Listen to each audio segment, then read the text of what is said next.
कहानी की शुरुआत में हमें एक परिवार को दिखाया जाता है जो हंसी खुशी अपनी जिंदगी गुजार रहे होते हैं, लेकिन उन्हें पता नहीं था कि कुछ ही मिनट बाद उनके साथ कुछ ऐसा होने वाला है जिसके बारे में सोचने से भी डर लगता है। जब पति पत्नी अपने बातचीत में व्यस्त थे तभी अचानक उन्हें बाहर से लोगों की चीखने चिल्लाने की आवाज सुनाई देती है। जब वे दोनों घर से बाहर निकले तो उन्होंने देखा कि बाहर लोगों के बीच हलचल मची हुई है।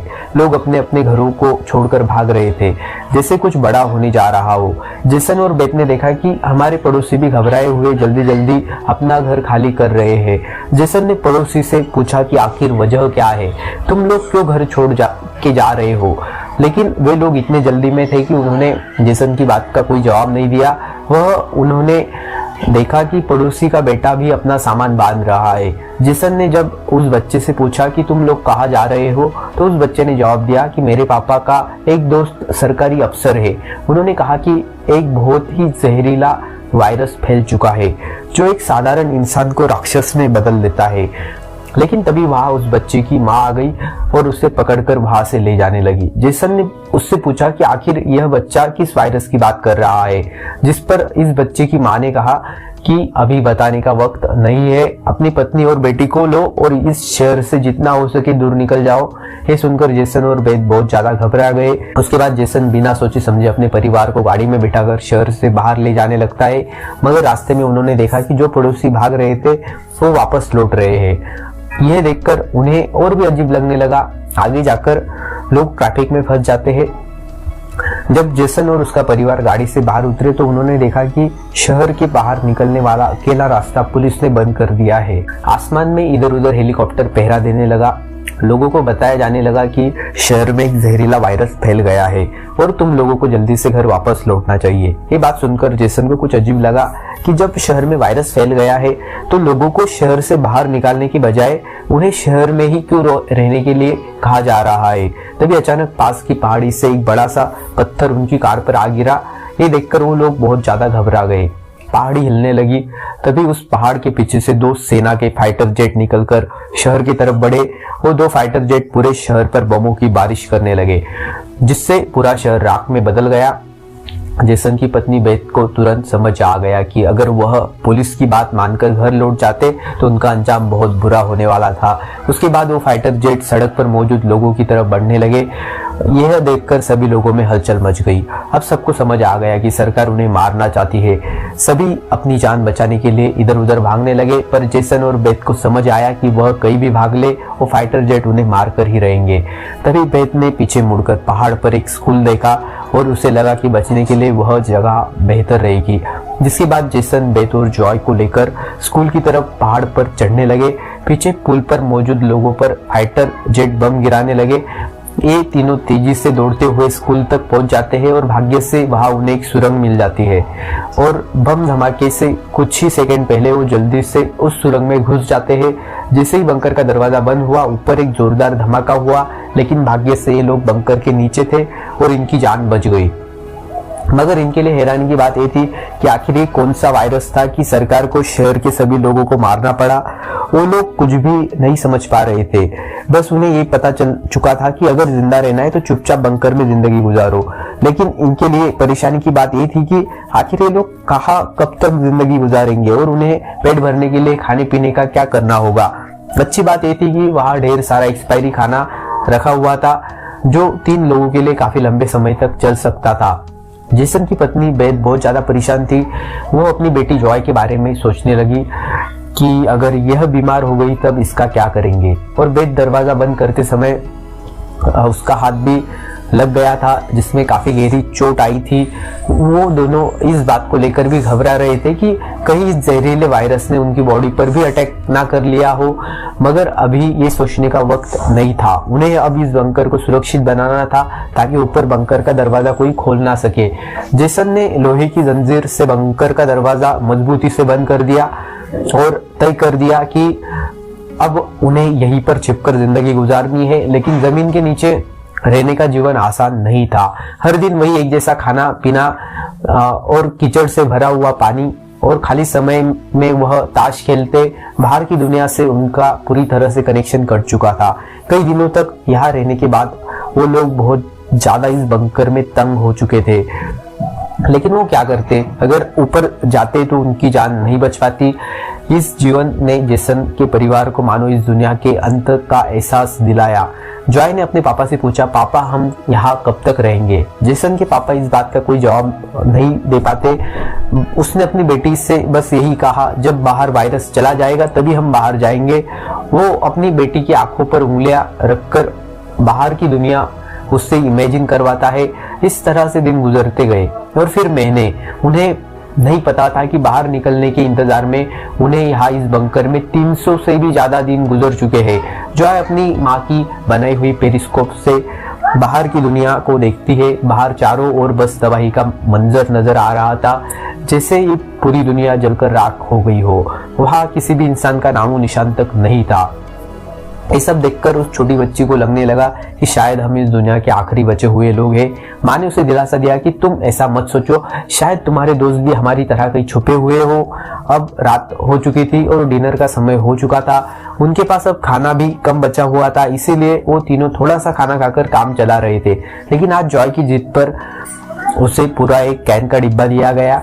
जॉय ने जब टिन का डिब्बा खोला तो उसने देखा कि टिन का डिब्बा अंदर से खाली है।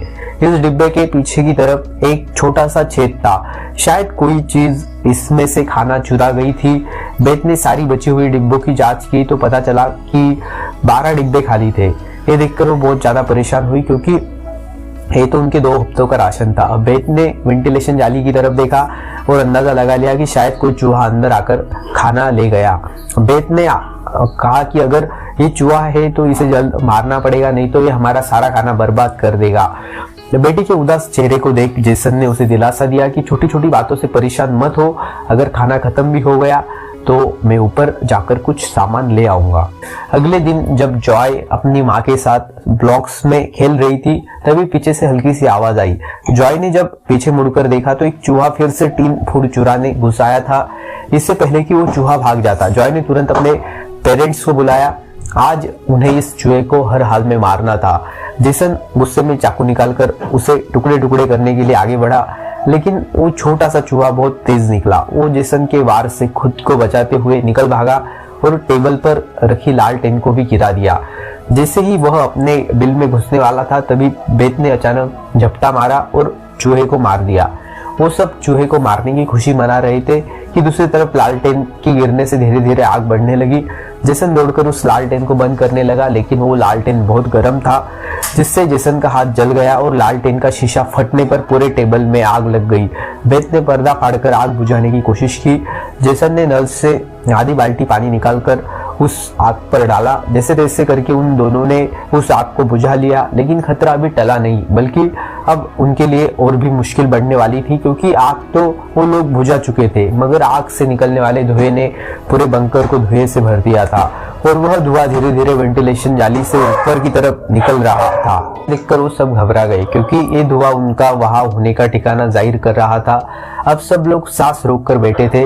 जेसन ने कहा कि शायद रात का अंधेरा धुएं को छुपा लेगा और किसी को हमारे ठिकाने के बारे में पता नहीं चल पाएगा। वह तीनों डर के साए में पूरी रात जागते रहे। अगली सुबह उन्होंने खुद के तसल्ली के लिए पेरिस्कोप से बाहर झांक कर देखा तो उनके पैरों तले जमीन खिसक गई। उन्होंने देखा कि बाहर तो पूरा धुएं का गुबार उठा हुआ था। यह देखकर उन लोगों की बेचैनी बढ़ने लगी। उन्हें पूरा यकीन हो गया था कि उनके ठिकाने का राज खुल चुका है। तभी बेथ ने कहा कि अगर धुआं उठाए तो उस पास राख भी जमा हुआ होगा, जिसकी जांचबीन करते हुए हमारे ठिकाने का पता चल सकता है। इसीलिए अब हमें राख की सफाई करनी होगी। जिसके बाद पति पत्नी ने बाहर जाकर सफाई करने का फैसला किया। जाने से पहले जेसन ने अपनी बेटी जॉय से कहा कि जो मुझे वादा करो, बाहर से चाहे तुम्हें आवाज आए या फिर कुछ भी हो जाए, बस तुम्हें बाहर नहीं निकलना है। बेटी से वादा लेने के बाद उन्होंने दरवाजे की जंजीर खोली, बाहर की आवाजों को ध्यान से सुना और जब यकीन हुआ कि बाहर कोई भी नहीं है तब दोनों ने मिलकर बंकर का दरवाजा खोला और बाहर निकल गए। अब उनकी बेटी अकेली अंदर रह गई। वह अपने पेरेंट्स का इंतजार कर रही थी, लेकिन बहुत देर तक इंतजार करने के बाद भी जब उसके माता पिता वापस नहीं आए तो उसने स्टूल पर चढ़कर दूरबीन से बाहर के हालात देखने लगी। जल्द ही उसने देखा कि उसके माता पिता बंकर के दरवाजे को छुपाने की कोशिश कर रहे थे। लेकिन तभी जॉय ने कुछ ऐसा देखा जिससे उसकी सांसें गले में अटक गई। उसने देखा कि दूर जंगल में एक काली परछाई तेजी से उनकी तरफ बढ़ रही है। बच्चे ने जोर से चिल्लाकर पापा को पीछे देखने को कहा, लेकिन दूरी बहुत ज्यादा थी, उसके माता पिता सुन नहीं पाए। घबराहट में बच्ची अपने डर को भूल गई और सीढ़ी पर चढ़कर बंकर से बाहर निकल आई। बाहर आते ही उसे एहसास हुआ कि उसके माता पिता अब वहां नहीं थे। बच्ची ने बेचैनी में जोर जोर से अपने माता पिता को पुकारना शुरू किया। तभी पीछे से अचानक उसका मुंह किसी ने दबोच लिया। एक कोई और नहीं बल्कि उसकी माँ थी। कुछ सेकंड बाद एक जंगली हिरन का झुंड तेजी से वहां से गुजरा। हालांकि वो तीनों बाल बाल बच्चे, लेकिन बेत का डर और ज्यादा बढ़ने लगा। इन हिरणों का इस तरह भागना जरूर किसी खतरनाक चीज से बचने की कोशिश थी। सबको खतरे का अंदाजा हुआ और वो तेजी से वापस बंकर की तरफ भागे और बंकर के अंदर घुस गए। जेसन ने लकड़ी की पट्टियों से बंकर का दरवाजा बंद किया और लोहे की जंजीर से उसे कसकर बांध लिया और सबको बिल्कुल खामोश रहने का कहा। तभी उन्होंने ऊपर से कदमों की धीमी आवाज सुनी। ऐसा लग रहा था कि जैसे कोई बंकर के दरवाजे की तरफ आ रहा हो। वो कई मिनटों तक लगातार बंकर के ऊपर इधर उधर घूम रहा था। ये तीनों आहिस्ता कदमों से बंकर के दरवाजे से हटकर आगे की तरफ जाने लगे और शायद अब तक ऊपर जो भी था उसे भनक नहीं लगी थी कि नीचे बंकर में कोई है। डर के मारे जॉय रोने लगी। बेथ उसे चुप कराती है और कहती है कि अगर आवाज बाहर तक गई तो सब खत्म हो जाएगा। वो तीनों धीरे धीरे बंकर के दरवाजे से काफी आगे बढ़ चुके थे। वह बंकर के दरवाजे से इसलिए आगे बढ़ रहे थे कि अगर कोई ऊपर से बंकर का दरवाजा खोल भी दे तो नीचे उसे हम नजर नहीं आए। लेकिन तभी जॉय ने गुड़िया हाथ में उठाई थी। उसकी रस्सी एक स्क्रू में फंस गई। वो स्क्रू धीरे धीरे ढीला होने लगा। ये देखकर जेसन और बेथ की सांसें अटक गई, क्योंकि वह रस्सी गुड़िया में लगी आवाज के स्विच से जुड़ी हुई थी। इससे पहले कि वह कुछ कर पाते वो स्क्रू एक झटके से निकल गया और उसी पल तेजी से गुड़िया के अंदर से आवाजें आने लगी। जेसन ने तुरंत उस गुड़िया को चीर डाला और उसके अंदर से स्पीकर को तोड़ दिया। लेकिन अब बहुत देर हो चुकी थी। ऊपर जो चीज उनका पीछा कर रही थी उससे उनकी भनक लग चुकी थी। अचानक ऊपर से जोर की टक्कर की आवाज आई और फिर भारी कदमों की गूंज सीधा बंकर के दरवाजे के ऊपर रुक गई।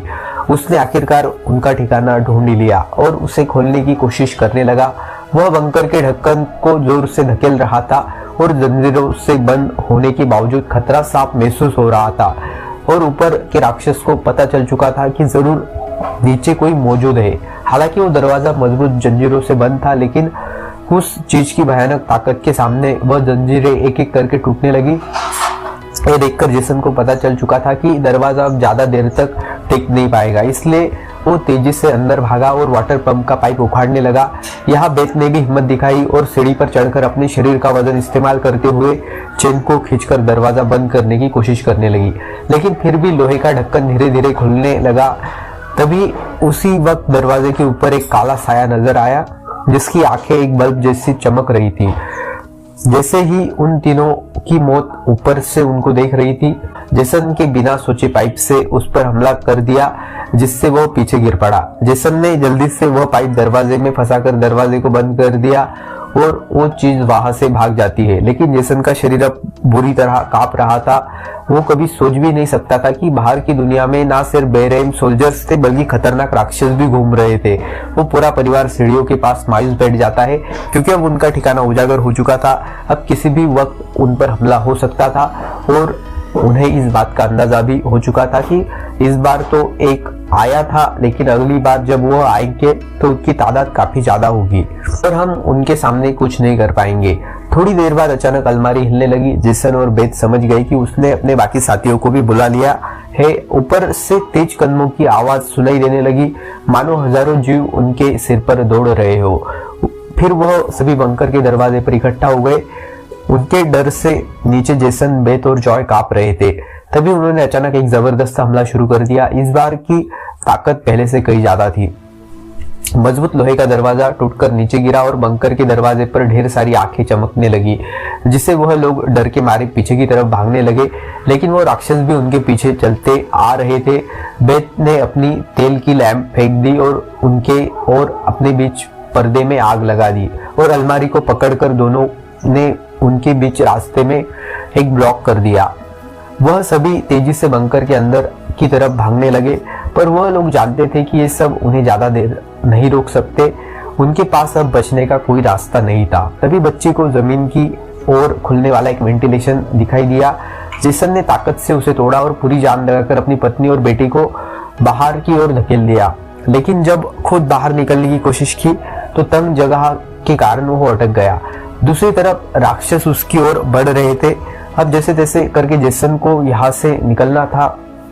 उसे कोई दूसरा रास्ता नजर नहीं आया, इसलिए उसने अपने कंधे की हड्डी तोड़ डाली, जिससे वो दर्द से चीखने लगा। पर जल्दी से वह खुद को संभालकर वेंटिलेशन में घुस गया।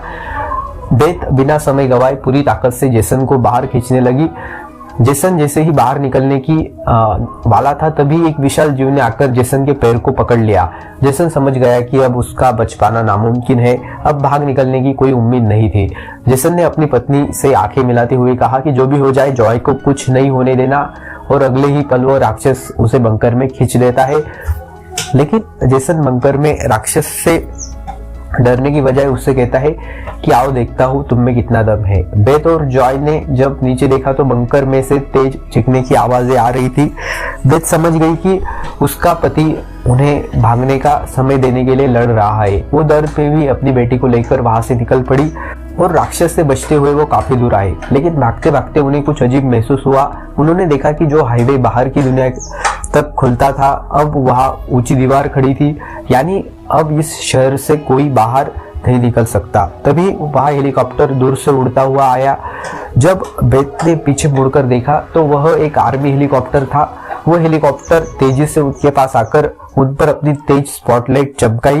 ये दोनों जैसे ही वहां से भागने वाले थे, तभी ऊपर से उन पर एक बड़ा जाल आ गिरा, जिसमें ये दोनों फंस गए। वो दोनों हर एक संभव तरीके से जाल से खुद को छुड़ाने की कोशिश करने लगी, लेकिन जाल ने इन दोनों को बुरी तरह से जकड़ लिया था। बेथ ने जाल की जाली के बीच से देखा कि कुछ हरी आंखों वाले काले साए उनके पास आ रहे हैं। तभी यहाँ हमें कहानी का असल राज मालूम हुआ। यह दो बंदूक थामे पीली आंखों वाले लोग हैं, जिसे हम राक्षस समझ रहे थे, असल में कोई एलियन या फिर वायरस से इन्फेक्टेड लोग नहीं थे, बल्कि ये तो मिलिट्री के सोल्जर्स थे जो गैस मास्क और नाइट विजन ग्लासेस लगाए हुए थे। वही आंखें जिसकी पीली चमक उन्हें किसी दूसरी दुनिया का दिखा रही थी। लेकिन सवाल आता है कि आखिर आर्मी वाले इन लोगों की जात के दुश्मन क्यों बने हुए थे। ये सारा राज आपको आगे की थोड़ी बची हुई कहानी में मालूम पड़ जाएगा। अब बेथ और जॉय दोनों इन सोल्जर्स के कंट्रोल में थे। इनमें से एक सोल्जर ने एक बड़ी सी इंजेक्शन निकाली और दोनों के गले में बारी बारी से चुबा दी। जब इनके ब्लड को टेस्ट किया गया तो पता चला कि ये दोनों भी जहरीले वायरस से इन्फेक्टेड है, जिसका मतलब कि ये दोनों इस धरती के लिए एक खतरा है, यानी अब इन्हें मार दिया जाएगा। असल में जब वायरस पहली बार फैला था, तभी इस छोटे से शहर के कई लोगों इसके चपेट में आ चुके थे। ये वायरस हवा से फैलता था और ये वायरस एक इंसान से दूसरे इंसान तक बहुत जल्दी लग जाता था। इन्फेक्टेड लोग खुद भी नहीं जानते थे कि वो बीमार है और सरकार के पास इस वायरस को रोकने का कोई एंटीडोट नहीं था। इन्फेक्टेड लोगों को मारने के अलावा सरकार के पास कोई दूसरा रास्ता नहीं था। बेथ रो रो कर कहती है कि प्लीज मेरी बच्ची को जाने दो। जब बेथ ने देखा कि ये सोल्जर्स उसकी छोटी बेटी को भी नहीं छोड़ने वाले, तो वह पूरी तरह गुस्से में आ गई। उसके चेहरे पर काले निशान उभरने लगे। लेकिन इससे पहले कि वो कुछ कर पाती, एक सोल्जर ने उसकी गर्दन से खून का फव्वारा फूट पड़ा। वो कोई और नहीं बल्कि मौत से लौट कर आया जेसन था। दरअसल बंकर में जेसन मरा नहीं, बल्कि वो वहां खुद को कंट्रोल खोकर वहां सभी सोल्जर्स को उसने मार डाला था। उस वक्त वह बहुत ज्यादा गुस्से में था। चेहरे पर काले निशान और आंखें गुस्से से लाल थी और उसके जिस्म की ताकत कई गुना बढ़ चुकी थी और साफ दिख रहा था कि वह अब पहले वाला जेसन नहीं बल्कि एक अलग रूप में दिखाई दे रहा था। वो सोल्जर्स पर झपट पट कर उन्हें मारने लगा, लेकिन वह गर्म हथियारों की गोलियों को नहीं रोक पाया और जमीन पर गिर गया। जब वो सोल्जर बेथ और जॉय की तरफ बढ़े तो वह दोनों जाल तोड़कर भाग चुकी थी। सोल्जर्स उन्हें इधर उधर ढूंढने लगे, लेकिन उन्हें यह अंदाजा नहीं था कि बेथ भी एक राक्षसी रूप में बदल चुकी है। उसने जॉय को एक कार के अंदर छुपा दिया और खुद उन सोल्जर्स से लड़ने लगी। उसने कई सोल्जर्स को मार गिराया और फिर खुद भी गोली लगने से कार की छत पर गिर पड़ी। अंधेरे में छुपी उसकी बेटी ने ये सब देख लिया। अपने माता पिता की हालत देखकर वो भी गुस्से में आकर अपना आपा खो बैठी। एक छलांग में उसने एक सोल्जर को गिराकर उसका मास्क तोड़ दिया। उसे मारने ही वाली थी कि बेथ ने समय रहते उसे रोक दिया।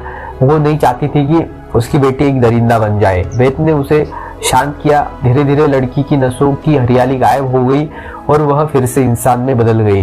लेकिन सोल्जर की किस्मत इतनी अच्छी नहीं थी। उसकी सेफ्टी मास्क टूट चुका था और वो धीरे धीरे वायरस से इन्फेक्टेड हो गया। दूसरी तरफ जेसन की हालत बहुत खराब और गंभीर थी। उसने बेटी के चेहरे को देखकर अपने हाथ की 2 उंगलियां उसके आंखों से फेरी और जेसन ने हमेशा के लिए आंखें बंद कर ली। उसी वक्त एक और हेलीकॉप्टर आ गया। बेत अपनी बेटी को लेकर भागी। कबाड़ के ढेर से गुजरते हुए वो एक सुरंग में घुस गई। तभी वहां एक रोशनी उनकी आंखों पर पड़ी। देखने पर पता चला कि सामने वही पड़ोस का छोटा लड़का था जिसे हमने कहानी की शुरुआत में देखा था। फिर ये दोनों उसके पीछे चल पड़े। वो लड़का उन्हें एक गुफा जैसी सुरंग में ले पहुंचा जहां उस लड़के के माता पिता और भी कई सारे लोग छुपे हुए थे। दरअसल में वहां उनके जैसे ही वायरस से इन्फेक्टेड लोग थे। जिंदा रहने के लिए वो सभी अंधेरे में चूहे जैसी जिंदगी गुजारने पर मजबूर थे। ये वायरस खतरनाक जरूर था लेकिन जानलेवा नहीं। ये वायरस इन्फेक्टेड इंसान के जिस्म पर तब ज्यादा जोर करता जब वो डर जाता या फिर गुस्से पर काबू नहीं रख पाता। लेकिन असल में उन लोगों ने खुद पर काबू पाना सीख लिया था। वो लोग शहर के सोल्जर्स को राक्षस समझते थे लेकिन असल में वो खुद राक्षस थे। इसी के साथ ये कहानी खत्म हो जाती है। दोस्तों, अगर आपको ये वीडियो अच्छी लगी हो तो इसे लाइक जरूर कर देना। ऐसे ही और वीडियोस के लिए चैनल को सब्सक्राइब जरूर कर लेना। तो मिलते हैं अगली वीडियो में।